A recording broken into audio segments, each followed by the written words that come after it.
करते हैं। Lecture number 15 पे पहुंच चुके हैं। सेलों का कॉम्बिनेशन सीखना है, सेलों का संयोजन जिसको बोल रहे हैं, तो बहुत इंपॉर्टेंट है एक्चुअली, और काफी अच्छा कॉन्सेप्ट है। ठीक है, तो कॉन्सेप्ट वाइज अगर बात की जाए तो आपने पहले ही सीख रखा है। छोटी सी अगर मैं बात करूं तो आप इसको चाहे तो किरचॉफ का नियम लगा के भी सॉल्व कर सकते हैं, चाहे तो किरचॉफ का नियम लगाइए और आंसर पाइए। ठीक है, सिंपल सा किरचॉफ का नियम लगा के भी हम इसको कर सकते हैं। तो मैं एक बार ट्राई करूंगा। मैंने भी अभी तक किरचॉफ का नियम लगा के ऐसा एसएच कभी आंसर लाया नहीं, बट आपके सामने आज मैं किरचॉफ का नियम लगा के भी देखूंगा कि क्या कॉम्बिनेशन सही है। अगर किरचॉफ का नियम सही तरीके से हम लगाएंगे तो आंसर सही आ जाना चाहिए, है ना। तो देखेंगे, स्टार्ट करेंगे। आइए स्टार्ट करते हैं, देखते हैं, चलते हैं आगे। अब थोड़ा सा क्विज की तरफ चलते हैं और क्विज का पहला क्वेश्चन देखते हैं बच्चे। अच्छा, कुछ बच्चों को मैं देखता हूँ रोज लिख रहे होते हैं सर आगे चलें आगे चलें।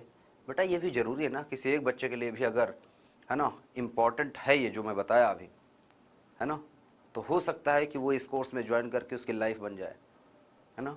तो सर आगे चले, सर आगे चले, सर आगे चले, आगे ही चलूंगा ना, ऐसा खड़ा तो थोड़ी रहूंगा। आगे कहाँ चले जाएं, चले जाऊँ यहाँ से, क्लास से बाहर निकल जाऊँ क्या आगे चल के, है? फालतू की चीज़ है। तो आप जानते हैं, दैट्स गुड, आपने देख रखा है, आपने सुन रखा है, आपने ये कोर्स के बारे में सुना है, इट्स गुड, अच्छी बात है, बहुत अच्छी बात। लेकिन दूसरों को भी तो मौका मिलना चाहिए ना। आप जान गए तो इसका मतलब ये नहीं दुनिया जान गई, है ना, दूसरे को भी जानने का मौका मिलना चाहिए। क्वेश्चन पहला आपका ये रहा, पहले क्विज का पहला क्वेश्चन ये रहा, जल्दी से आंसर, जल्दी। अनाउंसमेंट जो रोज होती है उसका मीनिंग क्या है? मीनिंग ये नहीं है कि आपको बता दिया, मीनिंग ये है कि हर एक बच्चे को पता होना चाहिए। हो सकता है कि कोई एक बच्चा इस कोर्स में आने के बाद, ठीक है, या उसके लिए ही ये कोर्स उसको लगे कि बहुत अच्छा कोर्स मिल गया, या उसको ज़रूरत थी इसकी, है ना, और उसकी ज़िंदगी सफल हो गई अगर इस कोर्स में आने के बाद, और पढ़ाई सही से किया, उसका सिलेक्शन हो गया, तो फिर क्या क्या कहेगा बताओ? वो शुक्रगुजार वाली चीज़ हो जाएगी फिर तो, है ना। उसके लिए इससे अच्छी चीज़ क्या ही हो सकती है? ठीक है, अगर सिलेक्शन हुआ बच्चे का इस कोर्स से तो क्या है उसके लिए, उसके आंखों में ये मायने कितने हैं, कितने बड़े हो जाएंगे, है ना। तो छोटी छोटी चीज़ है। ज्वाइन मार सकते हैं, ये क्या होता है? ज्वाइन कर सकते हैं बोलो, ये फालतू की लैंग्वेज यूज मत करो। ज्वाइन कब कर सकते हैं, कितना कर सकते हैं, कितना लगेगा, ये सब इस तरह पूछा जाता है कि मार सकते हैं। ज्वाइन, ज्वाइन मारने वाली चीज है क्या? है कोई बैल थोड़ी है कि बैल को मार दिया है, गधा थोड़ी है कि बैल मारना है, गधा मारना है ना, ऐसे। ठीक है, चलिए हो गया क्वेश्चन, चलिए आंसर देखते हैं। निम्न परिपथ में ए तथा बी के बीच तुल्य प्रतिरोध कितना है? तो 2R और R कैसे जुड़े हैं? समांतर क्रम में। 2R का R हो जाएगा, R और R का R/2 हो जाएगा। आंसर हल करने की जरूरत नहीं, मुझे पता है, सभी बच्चों को आता है। हो गया, सबका आया कि नहीं? 2R सिंपल सी बात, ऐसे जुड़ा है, ये ऐसे, ये ऐसे और ये ऐसे। ये 2R है, ये 2R है और ये R है। तो इन दोनों को अगर समांतर क्रम में हल करेंगे तो R आ जाएगा, R और R अब समांतर क्रम में होंगे तो कितना हो जाएगा? इसका आधा, R/2। 2R का आधा हुआ, R हो गया, R का आधा हो गया, R/2। जल्दी करिए ना, तेज बनाओ अपने आप को, फास्ट करो अपने आप को, फालतू की चीजों में दिमाग मत लगाओ। अच्छा, ये हल करेंगे तो इसको अब 6 और 6 दिख रहा है, कितना दिखेगा? 6 और 6 का कितना हो जाएगा? 3 ओम। अभी तो जोड़ा था ना R/n, तो R का मतलब 6 बटे n का मतलब कितने हैं? 2। अब ये 3 और ये 3 कितना दिखेंगे? ये 3 और ये 3 हल करके कितने? 3/3। 3 और 3 का कितना हो जाएगा? 3/2। तो 3/2 मतलब 3/2 आ जाएगा, सिंपल सी बात। 3/2 ओम यहाँ पर आ गया, और यहाँ पर कुछ जुड़ा नहीं, यहाँ पर दे रहा है 2.5। 2.5 को लिख सकते हैं 2.5 को लिख सकते हैं 5/2, है ना। 5/2 लिख सकते हैं ना, 3/2 और 5/2 2 हो गए, तो 3/2 प्लस 5/2 को हल कर लो, कितना आ जाएगा? 2। और श्रेणी क्रम में हो जाएंगे ना, ये 3/2 और ये श्रेणी क्रम में, तो कितना आ जाएगा बेटा? 5 3 8/2 मतलब 4 ओम आ जाएगा। अब 4 ओम अगर रेजिस्टेंस आ गया है ए और बी के बीच में, तो करंट कितनी बह रही है? 2 एम्पियर। करंट कितनी बह रही है? I बराबर, तो V बराबर कितना निकालते हैं? I R, तो V बराबर I का मतलब 2, R का मतलब 4, 8 वोल्ट। ठीक है, तो 4 ओम ये आया, 8 वोल्ट ये आया।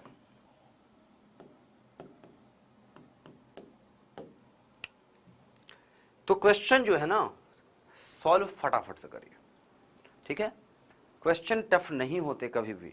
जो भौतिक विज्ञान है ना, बहुत प्यारी सब्जेक्ट है, एकदम एकदम प्यारी सी, सुंदर सी। उसको ऐसा लोग या बच्चों के दिमाग में ऐसी इमेज बन जाती है कि बहुत कठिन है, बहुत कठिन है, बहुत कठिन है। नहीं है बेटा, ऐसे करिए, होता है। ठीक है, सिंपल सी चीजें करो। अगर आपका कॉन्सेप्ट सही है, आंसर डेफिनेटली करेक्ट आएगा। कोई हो ही नहीं सकता कि आपका आंसर गलत कर दे।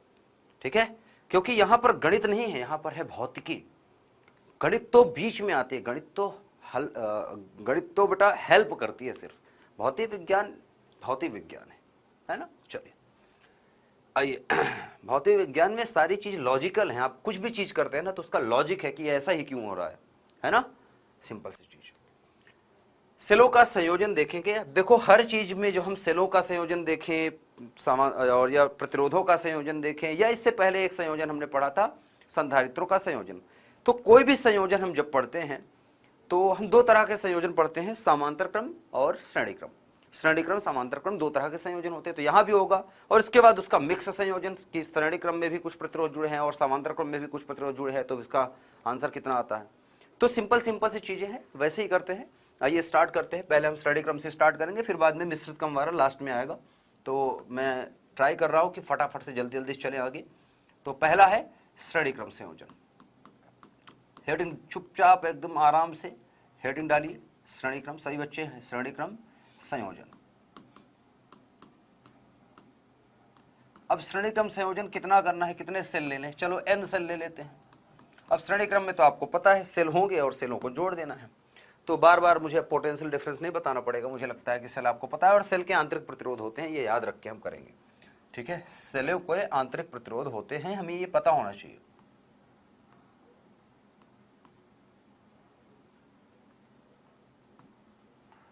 ठीक है,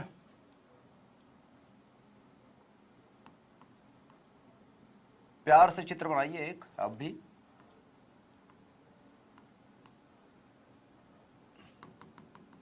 ये डैश डैश जब मैं कर रहा हूं इसका मतलब अभी और जुड़े हैं, और एक लास्ट में दिखा देता हूं, यहां पर जुड़ा है ये।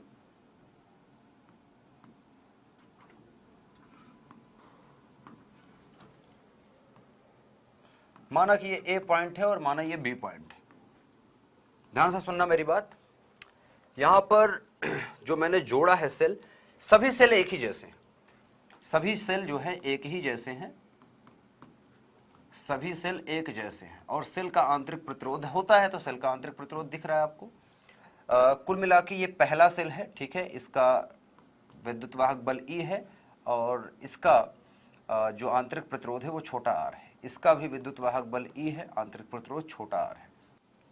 इसका भी विद्युत वाहक बल E है, आंतरिक प्रतिरोध छोटा r है। इसका भी विद्युत वाहक बल E है, आंतरिक प्रतिरोध छोटा r है।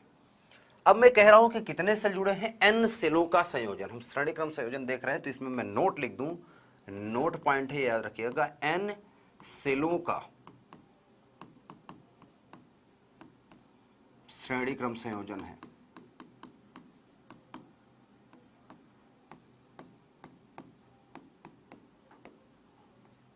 ठीक है, n सेलों का श्रेणी क्रम संयोजन हम पढ़ रहे हैं। तो कितने सेल जुड़े हैं, n सेल जुड़े हैं। अच्छा, अब थोड़ा सा चित्र को और कंप्लीट करते हैं। चित्र में अभी थोड़ी प्रॉब्लम है, मतलब इनकम्प्लीट है, प्रॉब्लम नहीं, इनकम्प्लीट। अब सेल तो ऐसे काम में लाए नहीं जाते, किसी ना किसी काम में जाएगा ना सेल, किसी ना किसी काम में लगाए जाते हैं। चाहे टॉर्च में लगा दो, चाहे जिस चीज में, और जिस चीज में भी लगाएंगे वहां तो प्रतिरोध होगा ही। बाह्य परिपथ का प्रतिरोध, यहाँ पर बाह्य परिपथ का प्रतिरोध बच्चे कितना है, R है, कैपिटल R है। मान लेते हैं ये बाह्य प्रतिरोध। ये क्या है, बाह्य प्रतिरोध मतलब जहां पर सेल को यूज कर रहे हैं, जहां पर जिस चीज को, चाहे लाइट जला रहे हो, चाहे हीटर जला रहे हो, तो हीटर का प्रतिरोध समझ लो, हीटर में जोड़े हैं सेल इतने। या आप सोच लिए पंखा चला रहे हैं तो पंखे का प्रतिरोध है, या किसी भी चीज में लगा रखे हैं सेल, लगा रखे हैं, मान लीजिए आप सेल लगा रखे हैं बल्ब, एक टार्च में लगा रखे तो बल्ब जल रहा है, तो बल्ब का प्रतिरोध है। सिंपल से हर चीज का प्रतिरोध होता है, तो इसका प्रतिरोध है। अब ये क्या है, बाह्य प्रतिरोध है। अब देखिए कॉन्सेप्ट क्या है, मैं यहां पर चाहूं तो इसी पेज पर ऐसे बोलते बोलते आपको बता दूं कि कितना आंसर आएगा। ठीक है, बोलते बोलते बता दूं कि ये परिपथ मतलब होता है सर्किट। परिपथ का मतलब सर्किट है बच्चे, जो इंग्लिश में आप सर्किट बोलते हैं ना, वही सर्किट है। मतलब तार से कनेक्ट हो रहा है, जहां से करंट प्रवाहित हो रही है, सिंपल सी बात, सर्किट है। ठीक है, और बंद होना चाहिए, एक व्यवस्थित होना चाहिए जिसमें प्रतिरोध जुड़ा है, कुछ ना कुछ स्रोत जुड़ा हो, ठीक है, परिपथ है।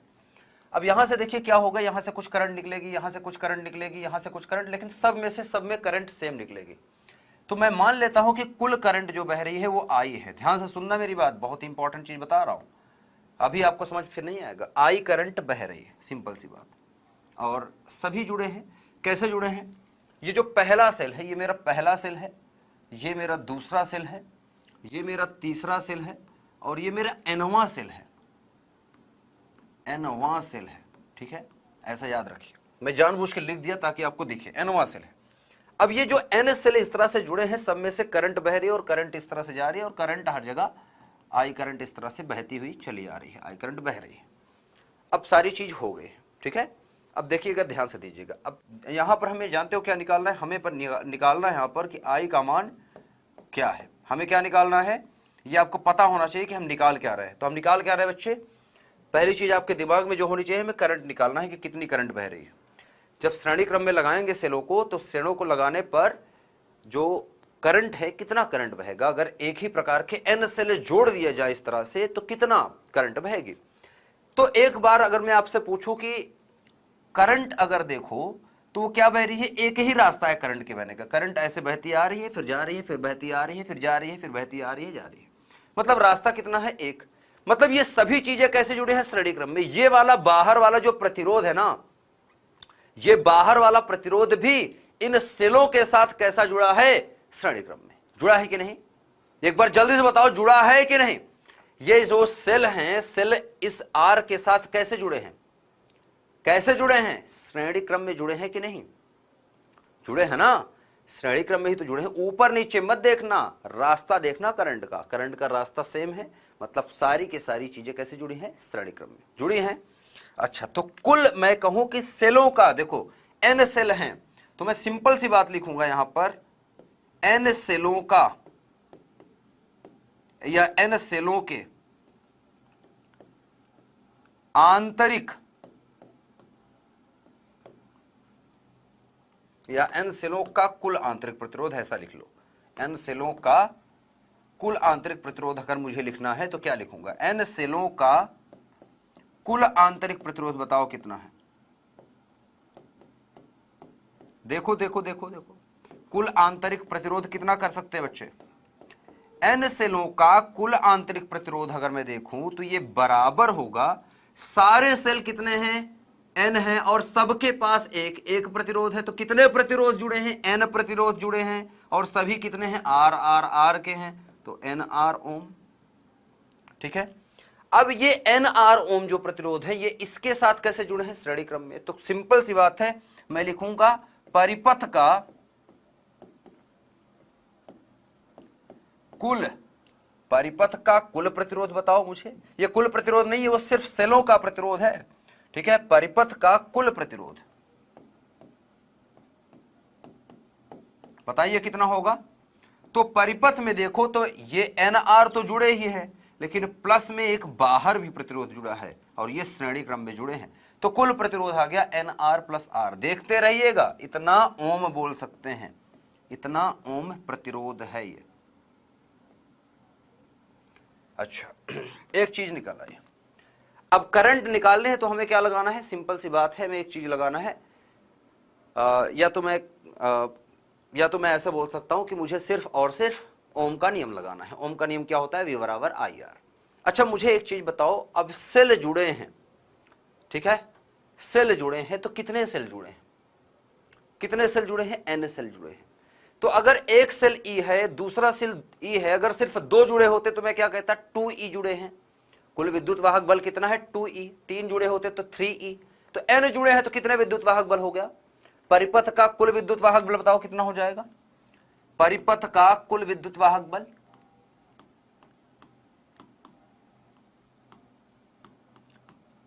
कुल विद्युत वाहक बल बताओ।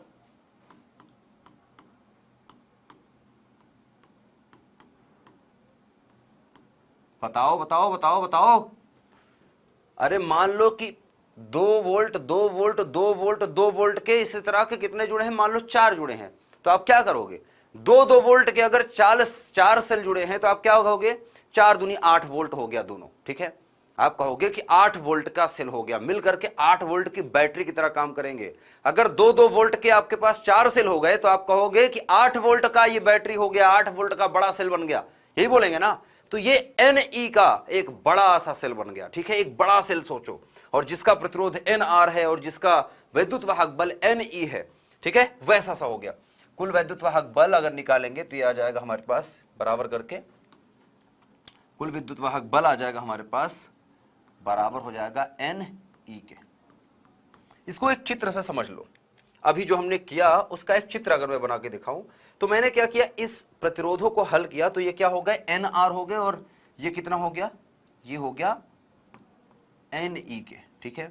तो इसको हम बोल सकते हैं ये Ne एक सेल को अगर एक सेल के रूप में इसको अगर मैं बनाऊं सभी को रिजल्टेंट, तो ये आएगा Nr, और ये सिंपल सा इस तरह से जुड़ा है, सिंपल सा इस तरह से एक बाह्य प्रतिरोध के साथ कनेक्टेड है। ऐसी सी बात हो गई। अब देखो ऐसी सी बात है, कितना छोटा दिख रहा है कि नहीं, बहुत छोटा सा। अब ये धनात्मक है, ये ऋणात्मक है, इसमें सिर्फ करंट I बह रही है, वही चीज है, और ये R जुड़ा है। इसके अलावा कुछ है क्या? ये रिजल्टेंट परिपथ बन गया है। N क्या है, नंबर है बेटा, कितने सेल हैं। N का मतलब संख्या, ठीक है। जैसे 2 है तो 2 लिख देंगे N का मान, 4 है तो 4 लिख देंगे, 50 है तो 50 लिखेंगे, N बराबर 50, ठीक है। अब देखो अगर मैं रिजल्टेंट परिपथ बनाऊं तो जो इतना भयानक सा परिपथ दिख रहा था वो कितना छोटा सा हो गया है, हो गया कि नहीं। उस परिपथ का और इस परिपथ का मतलब सेम है, और वही परिपथ ये बना है। अब हमें सिंपल सा दिख रहा है कि कुल प्रतिरोध कितना है। अगर मैं इसी को भी हल करके बनाऊं, इसको भी सबसे छोटा, इससे भी छोटा करूं तो जानते हो कैसे हो जाएगा। इस परिपथ को और आसान अगर मैं करूं तो ये परिपथ आसान हो जाएगा। इधर मैं बना रहा हूं आसान परिपथ, देखो क्या बनेगा, ठीक है।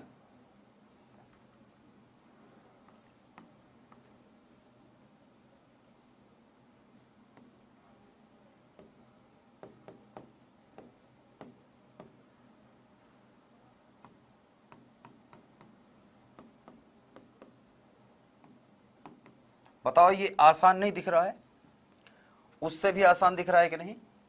तो अब मैं अगर आपसे कहूं कि बताओ I का मान कितना है, करंट धारा का मान क्या होता है। अरे आसान दिखा क्या सबको, मैंने कहा ना भौतिक विज्ञान से आसान कुछ होता नहीं। विद्युत धारा बराबर हो जाएगा कुल विद्युत वाहक बल,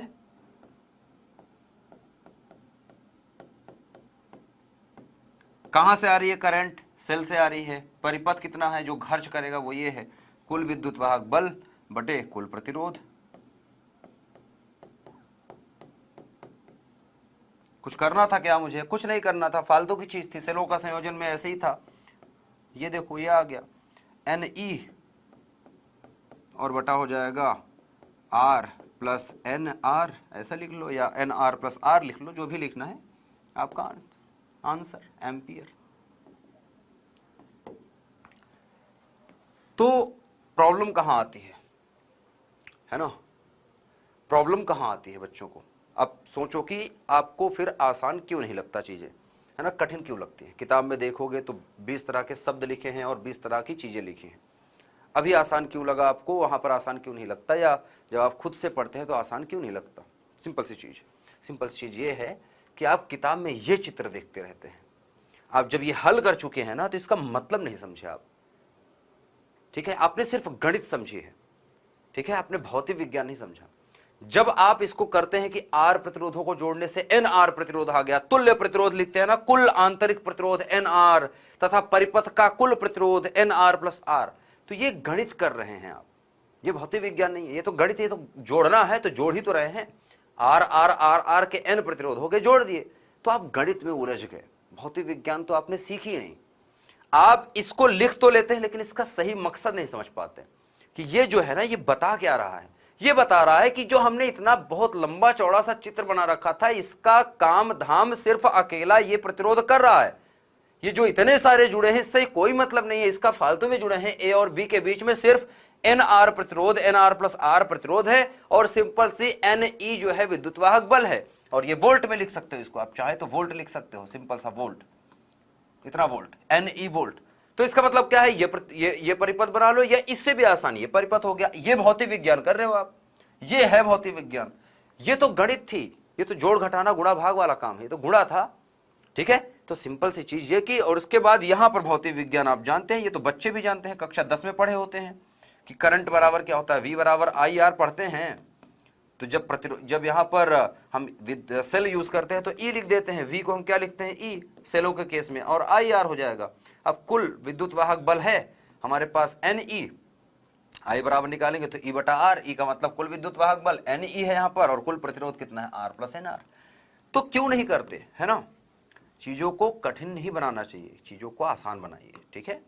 अपने आप को इस तरह से डिजाइन करो, इस तरह से बनाओ कि चीजें आसान लगे, ठीक है। चलिए, अब जैसे आपने ये किया ना, ऐसे ही मैं दिखाता हूं समांतर क्रम संयोजन भी आप चुटकी में कर पाएंगे, ठीक है। बेटा तू अभी तक सो रहा है, बेटा जो भी नाम है तेरा, बच्चे का नाम तो दिख नहीं रहा है, वो R प्लस NR क्या है पूछ रहा है। बेटा ये नहीं हो पाएगा तुमसे, शुरू से देखो, है ना। जब ये क्लास खत्म हो जाएगी तो फिर से स्टार्ट करना और फिर से देखना, ठीक है बच्चे। चलिए, अगर अभी समझ में आ जाए तो बहुत अच्छी बात है, क्योंकि अब बीच में हम आगे बढ़ चुके हैं, तो अब बीच में लौटना नहीं बन पाएगा, क्योंकि फिर पूरा ही पढ़ाना पड़ेगा। अब है समांतर क्रम संयोजन।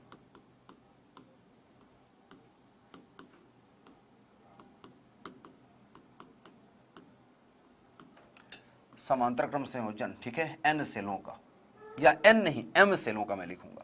वहां पर N यूज किया था ना संख्या के लिए, यहां पर मैं M यूज करूंगा।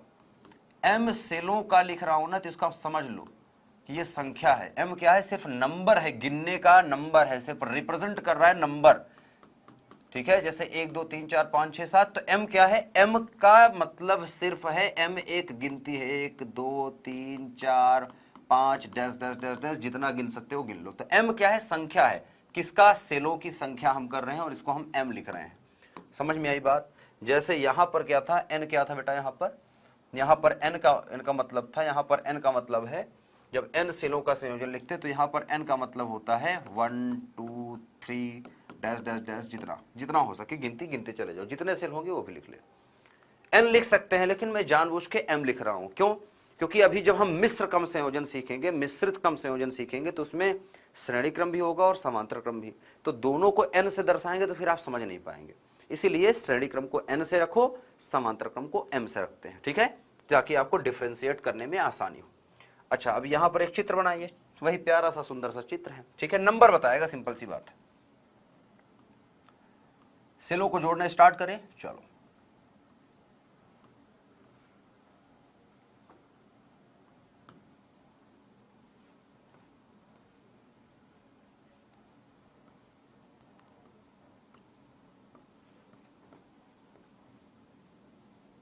इस तरह से बहुत सारे सेल जोड़े जा सकते हैं, ठीक है। मैं बहुत सारे ना जोड़ के, क्योंकि डैश डैश करके बनाया जा सकता है, तरीका है, तो इसको ऐसे dash dash dash dash dash dash dash dash dash dash, इसका मतलब आगे भी बहुत जुड़े हैं, और लास्ट में एक बना देते हैं, जो कि है ये। अब इसको जोड़ लेते हैं, जैसे भी आपकी मर्जी हो जोड़ने की, सीधा सीधा जोड़ लो, कोई दिक्कत नहीं है, ठीक है। अब मेरे पास ऐसा एकदम सीधी लाइन खींचने का यहाँ पर पटरी वगैरह नहीं है, तो आप जो है समझ सकते हैं। फिर से समान सेल हैं, ये विद्युत वाहक बल E है, प्रतिरोध R है, इसका भी प्लस माइनस, विद्युत वाहक बल E, प्रतिरोध R, विद्युत वाहक बल E। अब तो मुझे लग रहा है कि बहुत सारे बच्चों ने इसका आंसर निकाल भी लिया होगा अब तक, क्योंकि उनको पता चल गया है कि अब क्या करना है। इनके बीच में कोई भी पॉइंट ले लो, कोई भी पॉइंट ले लो, चलो मान लेते हैं कि ये पॉइंट है A और ये पॉइंट है B। यहीं पर बैटरी जोड़ दे, तो बैटरी तो ऐसे जुड़ी है, एक बाह्य प्रतिरोध जोड़ना है। अब बाहरी प्रतिरोध मैं ऊपर की तरफ जोड़ देता हूं, क्योंकि नीचे तरफ जोड़ूंगा तो आपको दिखेगा नहीं, क्योंकि तार ही तो है, ये तार ही तो है। तार तो चाहे जैसे मोड़ के मैं यहां पर जोड़ दूं, कोई दिक्कत है क्या। मैं इसको ऐसे जोड़ूं, आर को मैं ऐसे ना जोड़ूं, मेरी मर्जी है। मैं तार को ऐसे नहीं जोड़ना चाहता, प्रतिरोध को मैं ऐसे जोड़ना चाहता हूं, मेरी मर्जी, मैं यहां पर जोड़ूंगा। मैं तार को ऐसे ऐसे ले जाना चाहता हूं, मेरी मर्जी है, तार ही तो है, करंट ही तो जाएगी, ठीक है। चौकोर चौकोर ले जाएंगे तभी होगा क्या, नहीं, तार है, करंट बहेगी, सिंपल सी बात है, बहेगी ना, तो सिंपल सी बात है, ठीक है। अब छोटी छोटी चीजों को परेशान मत हुआ करो। बहुत सारे बच्चों को लगता है कि अब ये इस तरह से तार ऐसे ऐसे चला गया तो उनको लगता है अरे ये बहुत कठिन हो गया। कुछ नहीं कठिन है, वो तो तार है, परिपथ तो यहाँ है, प्रतिरोध जुड़ा है। कहां पर जुड़ा है? ए और बी के बीच में जुड़ा है। ठीक है, तो सिंपल सी चीजें हैं, क्यों परेशान होते हो? भौतिक विज्ञान जब समझ जाओगे जिस दिन, उस दिन परेशान नहीं होगे। और चित्र देख देख के अगर परेशान हो तो इसका मतलब तुम्हें भौतिक विज्ञान नहीं आती। सिंपल सी बात है। ये ए पॉइंट बोल दो, इसको बी पॉइंट बोल देते हैं, और यहां पर मैं प्रतिरोध को कनेक्ट कर देता हूं। चलो ऐसे ही, ठीक है, ताकि आप थोड़ा सा रिलेट करते रहें। ठीक है, आर जोड़ दें। अब इस आर को मैं चाहूं तो नीचे जोड़ दूं, कोई फर्क नहीं पड़ेगा ना बेटा, मैंने बताया ना जैसे। ठीक है, अब आप यहां पर ध्यान दीजिए कि ये पहला सेल है। कौन सा है? ये पहला सेल है, ये दूसरा सेल है, ये तीसरा सेल है। ठीक है, इसी तरह से कितने? ये एनवां सेल है, सॉरी एमवां सेल है। एम सेल जुड़े हैं तो एमवां सेल है। ठीक है, ऐसे dash dash dash dash dash dash dash dash m cell जुड़े हैं ना, एम सेल जुड़ गए। अब क्या करेंगे हम? मैं सबसे पहले क्या करूंगा? सेलों का आंतरिक प्रतिरोध लिखूंगा। पहली चीज लिखूंगा सेलों का कुल आंतरिक प्रतिरोध बताओ कितना है। सेलों का कुल आंतरिक प्रतिरोध बताओ कितना है। सेलों का कुल आंतरिक प्रतिरोध जो मैं पूछ रहा हूं वही बताओ, पूरा आंसर मत बताओ। सभी बराबर हैं, आर आर आर के हैं, कितने हैं? एम हैं, तो सिंपल सी बात है कि आर बटा एम आ जाएगा। आएगा कि नहीं? ठीक है, आर बटा एम आ जाएगा। कुल विद्युत वाहक बल बताओ कितना है।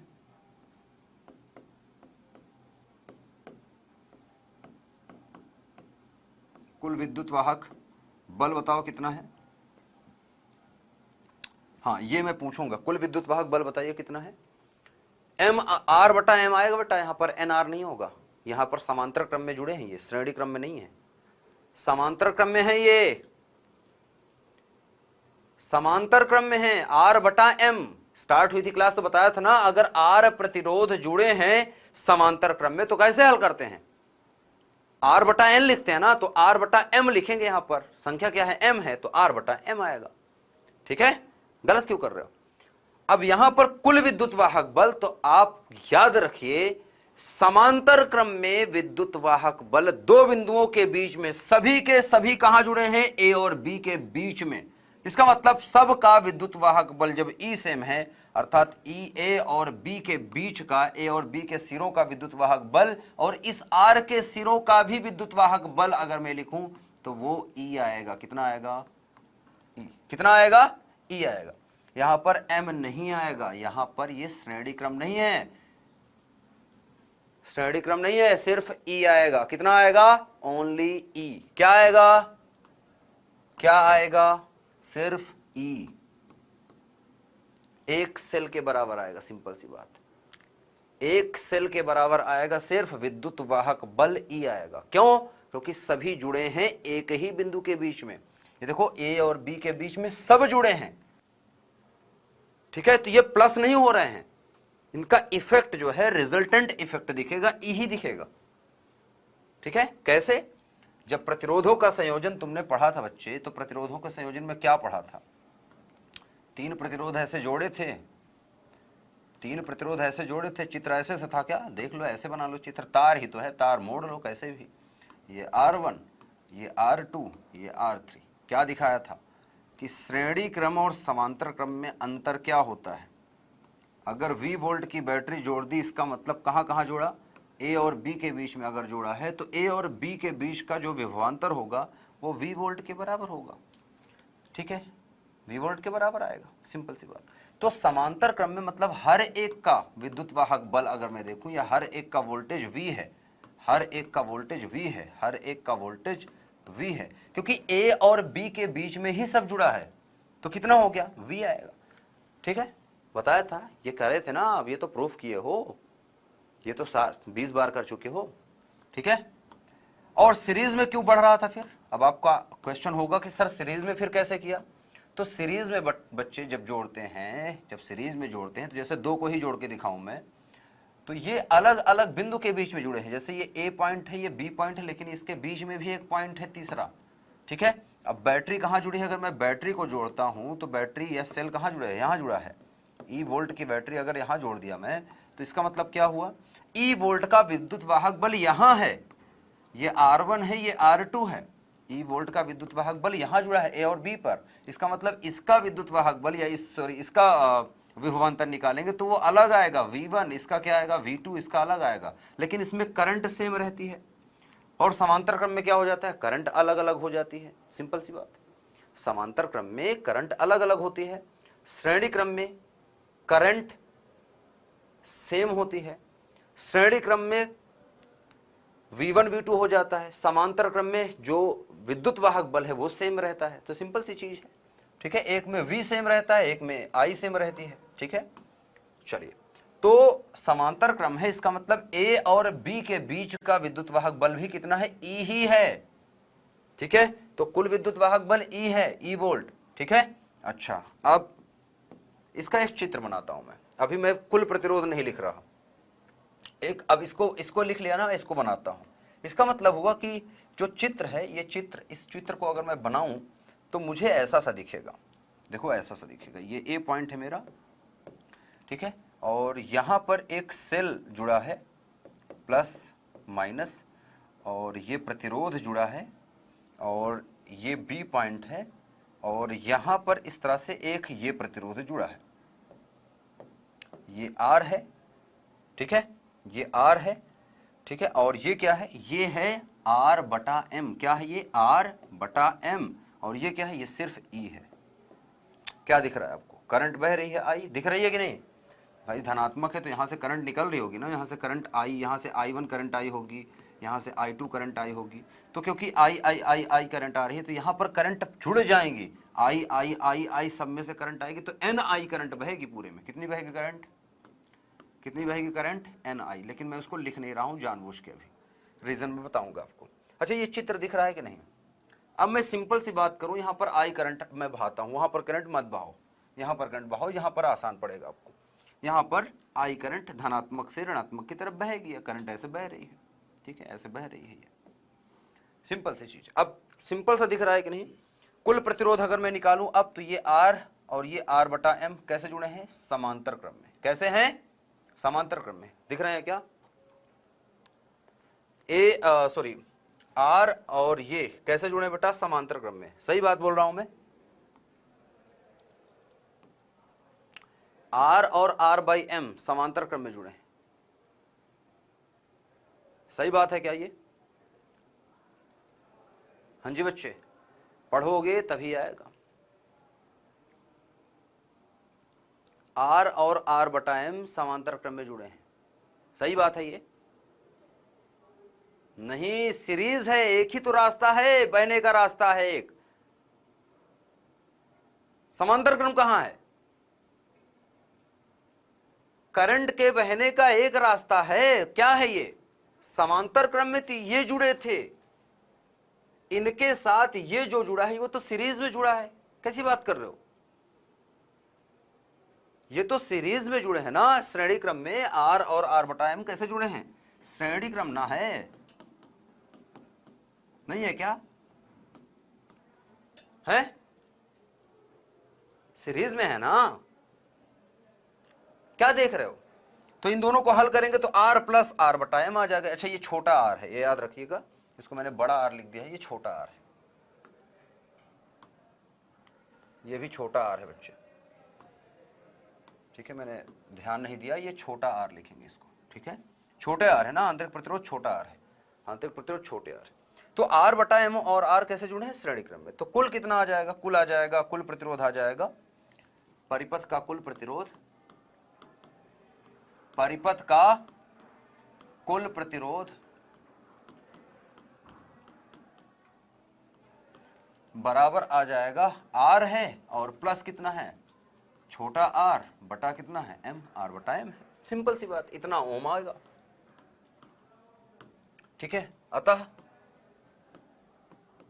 विद्युत धारा आ जाएगी, धारा जो है आई बराबर क्या होती है, विद्युत वाहक बल बटे प्रतिरोध। विद्युत वाहक बल कितना है, ई है, कुल प्रतिरोध कितना है, आर प्लस आर बटा एम के। चाहे तो वो वाला चित्र भी मैं बना दूं, यहां पर सिंपल सा चित्र हो चुका है। चित्र क्या हुआ है, एक सेल जुटा है और एक सेल जो है ई विद्युत वाहक बल का है और इसके साथ एक ही प्रतिरोध जुड़ा है जिसका मान है R प्लस R बटा M। बात सही है, सिर्फ इतना ही जुड़ा है और इसमें करंट बह रही है ये, और इसी करंट I को निकाल रहे हैं। ठीक है, निकल आया। ऐसा करो, इन दोनों को हल कर लो। इन दोनों को हल करेंगे तो ऐसा करते हैं, I बराबर आ जाएगा, ये हो जाएगा R, मैं इसको हल कर लेता हूं अलग से यहां पर। ठीक है, R बटा M और प्लस R लिखा है। अगर मैं इसको हल करूं तो इसको लिख सकता हूं R बटा M प्लस R बटा 1। लघुत्तम लेने के लिए इसको ऐसे लिख सकते हैं, R के नीचे 1 लिख सकते हैं ना। लघुत्तम लेंगे तो आ जाएगा M, M से M कट जाएगा, बचेगा R, प्लस हो जाएगा 1 से M कटेगा, M से R हो जाएगा गुणा, ये हो जाएगा MR। ठीक है, इसको ऐसा लिख सकते हैं इसी चीज को। तो ये हमारा बन जाएगा,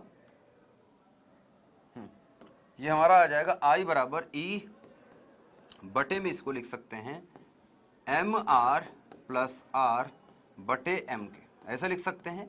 अब ये M चला जाएगा ऊपर, I बराबर क्या आ जाएगा,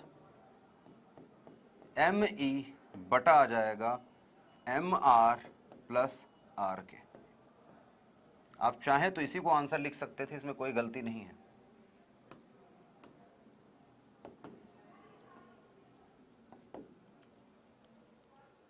तो कुल करंट हमने निकाल ली, सही है। तो चीजें जो है ना बेटा, जब करते हैं आप प्रैक्टिस तब आती हैं, देखने से नहीं आएंगी, सिंपल सी बात है। और डर डर के करोगे तो बिल्कुल नहीं आएंगे, मेहनत तो करना ही पड़ेगा। M को काटने की जरूरत नहीं बेटा, M को अभी नहीं काटूंगा, यही फॉर्मूला है। M को काट के जबरदस्ती का तीसरा फॉर्मूला बनाने की जरूरत नहीं है, कोई जरूरत नहीं बच्चे, अंजलि कोई जरूरत नहीं है।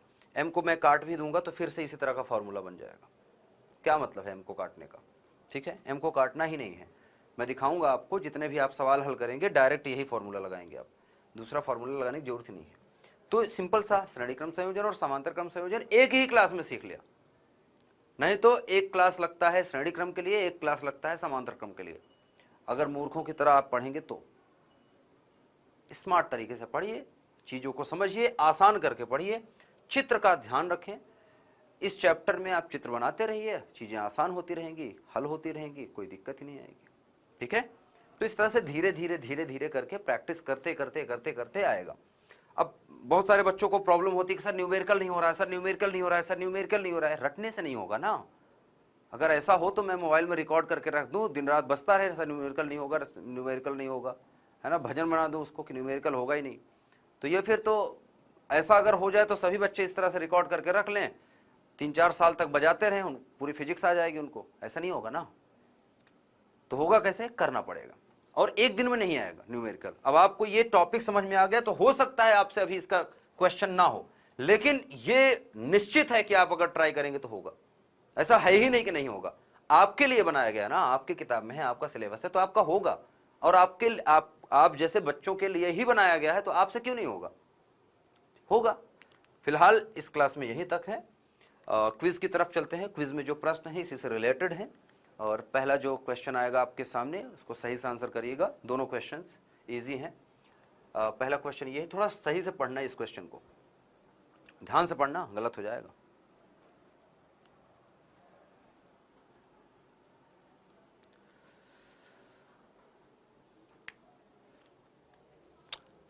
प्रयत्नो विधेयः प्रयत्नो विधेयः, ये संस्कृत का एक लाइन है। क्लास 6 में जब मैं पढ़ रहा था तब एक पोएम थी, सुक्तियां होता है ना, सुक्ति जो कक्षा 10वीं में होती है, सुक्ति। तो वो क्लास 6 में थी, मतलब 6, 7, 8, 9, 10 तक संस्कृत थी। तो उसमें प्रयत्नो विधेयः जब हम बोलते हैं, इसका मतलब क्या है, प्रयत्न करना चाहिए और प्रयत्न करते रहना चाहिए, प्रयत्न करना चाहिए, प्रयत्न करना चाहिए, सिंपल सी बात है।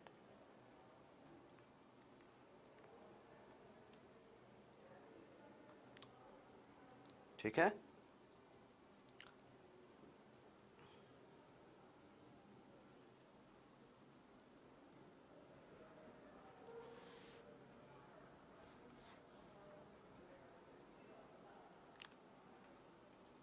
हो गया क्या? चलिए, कह रहा है 4 समान सेल जिनका विद्युत वाहक बल E तथा आंतरिक प्रतिरोध R है, श्रेणी क्रम में जुड़े हैं। मतलब प्रतिरोध का मान हो जाएगा 4R और श्रेणी क्रम में जुड़े हो तो 4E आ जाएगा।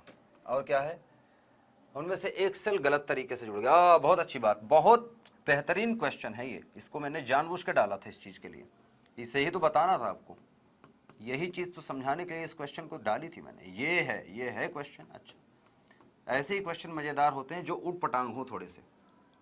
और ये एक गलत लग गया बेचारा। कोई भी एक गलत लगा दो, कोई भी, चाहे पहला लगा दो, चाहे दूसरा, चाहे तीसरा, कहीं भी एक गलत लगा दो, ठीक है।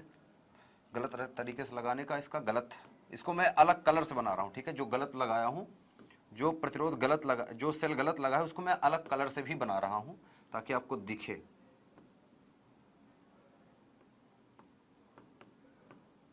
और इसके बाद फिर एक सही जुड़ा है,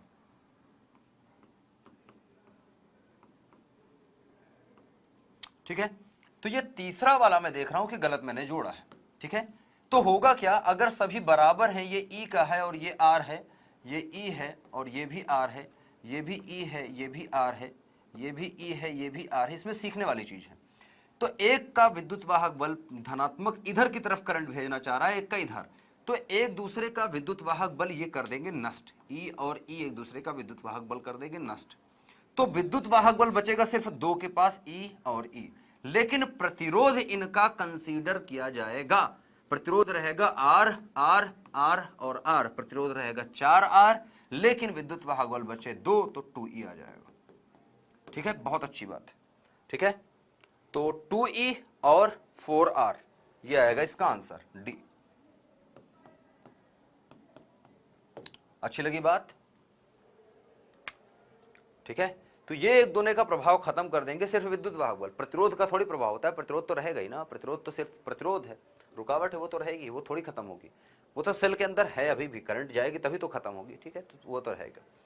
अच्छा, अमीटर द्वारा हम धारा ज्ञात करते हैं। ये तो ऐसे ही फालतू का क्वेश्चन था, पहली बार मेरे क्विज में ये इतना आसान क्वेश्चन जो है, एकदम सीधा सा जो बच्चों वाला क्वेश्चन होता है ये है, ठीक है। तो बहुत सारे क्वेश्चन आपने कर लिए। तो आज के लेक्चर में बस यहीं तक। आई होप आपको मजा आया हो।